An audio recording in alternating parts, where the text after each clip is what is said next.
Bonsoir Jennifer. Bonsoir David, bonsoir à tous. Alors que se passe-t-il concrètement avec AstraZeneca depuis quelques heures? Eh bien, tout commence dans cet hôpital à Zwettl, en Basse-Autriche, où 2 infirmières se trouvent dans un état grave suite à leur vaccination avec AstraZeneca. La première, 49 ans, meurt 10 jours après la vaccination après de graves troubles de coagulation. L'autre, de 35 ans, développe une embolie pulmonaire. Elle a survécu. Mais ces 2 cas ont poussé l'Autriche à être prudente et à suspendre l'utilisation du lot de vaccins AstraZeneca qui a servi à les vacciner. Ce lot comprend 1 million de vaccins livrés dans 17 pays. Et suite à cette annonce, 4 autres pays, l'Estonie, la Lituanie, la Lettonie et le Luxembourg, ont décidé de suspendre les vaccinations avec ce même lot AstraZeneca.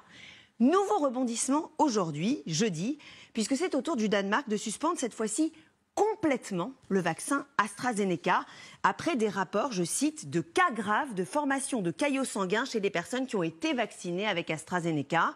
Le Danemark dit avoir enregistré au moins 1 cas de décès par thrombose après vaccination.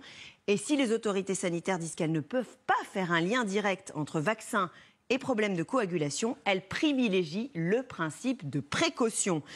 La Norvège et l'Islande, elles aussi, se sont rangées à cet avis. Elles ont suspendu complètement le vaccin AstraZeneca, là encore au nom du principe de précaution.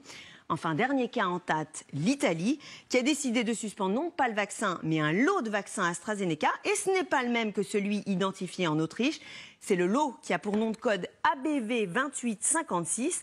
Pourquoi? Eh bien, à cause de ces cas qu'on a trouvés dans la presse italienne, notamment celui de Stefano Paterno, militaire sous-officier de la marine, 49 ans, il n'avait aucune pathologie. Il a été vacciné avec AstraZeneca lundi matin. Vers 19h30, il a ressenti des tremblements, de la fièvre. Pendant la nuit, il a été saisi de convulsions. Il est finalement décédé d'un arrêt cardiaque 24 heures après la vaccination. Autre cas, Davide Villa, 50 ans, policier de Catane en Sicile, décédé 2 semaines après son vaccin AstraZeneca suite à une thrombose veineuse. Il a été vacciné avec le même lot que Stefano Paterno dont on vient de parler. Le ministère de la Santé a donc ouvert une enquête sur la conservation de ces doses de vaccins et interdit de vacciner avec ce lot. Donc si on résume, 9 pays ont interdit AstraZeneca, 6 pays ont interdit seulement un lot de vaccins, l'Autriche, l'Estonie, la Lituanie, la Lettonie, le Luxembourg et l'Italie. 3 pays ont suspendu l'utilisation complète du vaccin, le Danemark, la Norvège et l'Islande.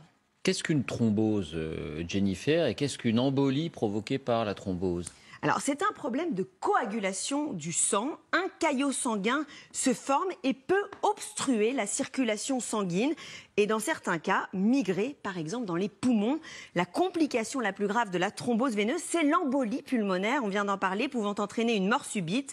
Mais cette thrombose peut aussi provoquer une crise cardiaque, un AVC ou d'autres accidents vasculaires. Bon, vous l'avez dit, 9 pays qui invoquent le principe de précaution.